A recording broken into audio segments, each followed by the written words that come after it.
Hello కవిత, ఎక్కడున్నావు? చాలా సేపటిగా bus stand లోనే వెయిట్ చేస్తున్నాను. Okay okay okay okay signal పడింది.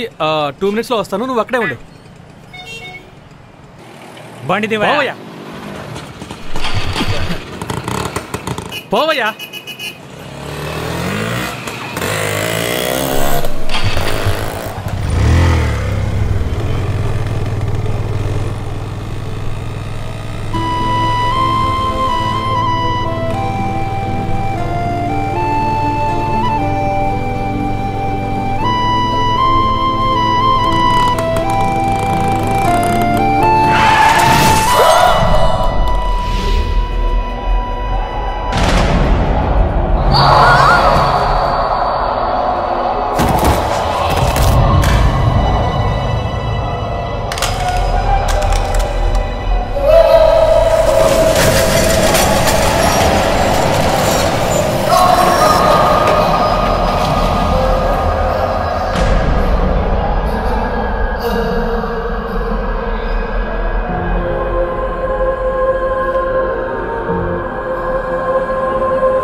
కవిత BSc CS.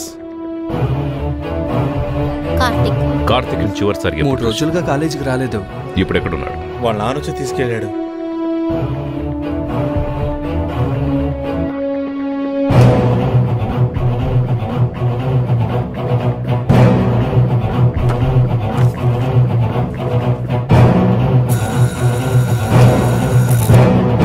కార్తిక్ నాన్నని కస్టడీలోకి తీసుకోండి. కార్తిక్ ఎక్కడున్నాడు?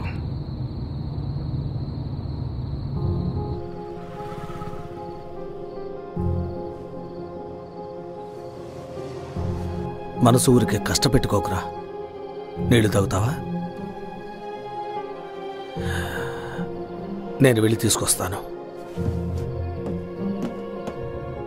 అదే సార్ నేను వాడిని చివరిసారిగా చూడటం. ప్రతి తండ్రికి తన కొడుకు హరిశ్చంద్రుడే, కానీ నిజం వేరేలా ఉంది. మీరైనా నేనైనా సరే పెళ్ళాన్ని అనుమానిస్తాం, కానీ కన్న కొడుకును అనుమానించాం. నిజం చెప్పాలంటే ఆడవాళ్ల మీద వీక్నెస్ కన్నా బలమైంది పిల్లల మీద మనం పెంచుకుంటామే ప్రేమ. అది సార్, తండ్రి నాకు బిడ్డను నమ్మి తీరాలి కదా సార్. కార్తీక్ వాళ్ళమ్మ చనిపోయేటప్పటికి వాడికి 3 ఏళ్ళు.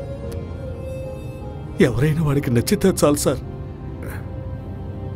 చిన్నపిల్లలాగా వాళ్ళతో కలిసిపోతాడు. తనకు చీటికి మాటికి కోపం వస్తుందా? ఎవరికి కోపం రాకుండా ఉంటుంది సార్, అందరికీ వస్తుంది. డబ్బంటే లెక్క చేయడు, ఎవరికైనా కష్టం వస్తే ప్రాణాలు ఇస్తాడు. చాలా మంది ప్రాణాలు కూడా తీశాడు. సార్, మీరు చెప్తున్నట్టుగా వాడు పెద్ద తప్పేమి చేసి ఉంటాడు సార్. నేను చెప్తే వింటాడు. దయచేసి నా బిడ్డ మీద అలాంటి నిందలు వేయకండి సార్, మీకు దండం పెడతాను. తీసుకో. Okay sir. సార్